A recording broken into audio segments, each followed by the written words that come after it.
Hey everyone, and welcome back to another video. And in this video I'm going to show you how to change your country or region on Temu. Now this video is going to be particularly useful for individuals who want to start shopping on Temu in regards to the country that they're in.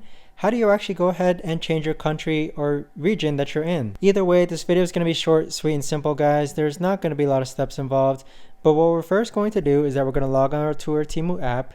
And then next you're going to click on the U icon in the middle bottom side. And then from here, on the upper right hand side, there's a hexagon icon. You want to click on that. Now once you've done so, you'll see a variety of different settings here. You'll see your payment methods, country and region, and language. You're going to click on your country region.